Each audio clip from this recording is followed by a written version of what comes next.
खूप मोठी कमेंट मला एका ताईंनी केली की बार्शी आणि चुम या गावाचं मी नाव घेतलं होतं व्हिडिओमध्ये, तर इथं तुमचं कोण राहतं? मग म्हणलं चला या कमेंटचं आपण उत्तर देऊया. तर बार्शीजवळ माझ्या मामाचं गाव आहे घारीपुरी, माझे मामा तिथं राहतात.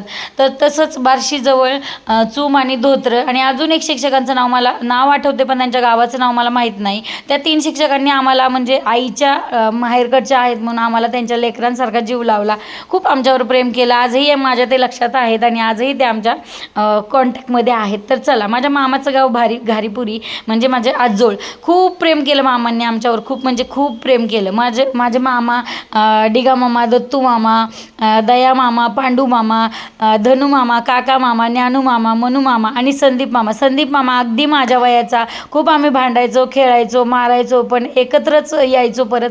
माझ्या सगळ्या सुट्ट्या मामाच्या गावाला गेल्या. आणि खरं सांगू तुम्हाला, हे चुलत मामा वगैरे असलं बोलायची पद्धत नव्हती. खूप वर्षांनी आम्हाला कळलं की माझ्या आईचे चुलत भाऊ आहेत, इतकं ते चांगलं राहायचे.